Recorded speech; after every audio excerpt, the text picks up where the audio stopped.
दामी गाइस मिठो छ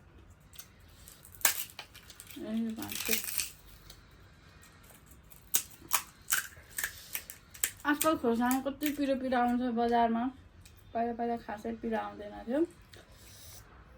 आजकल खोर्सानी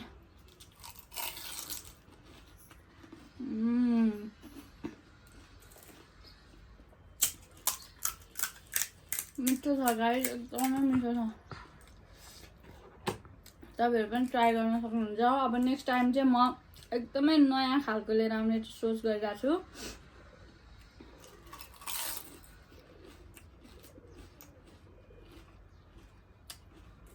तपाईहरु सबैजनाले हेरेर माया गरिदिनुहुन्छ भन्ने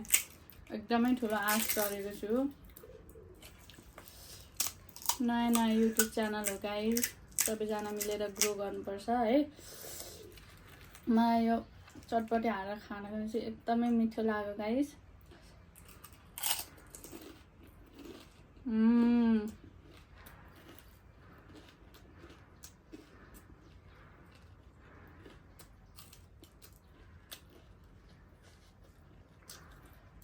दामी छ गाइस दामी एकदमै मिठो लाग्यो मलाई बाहिर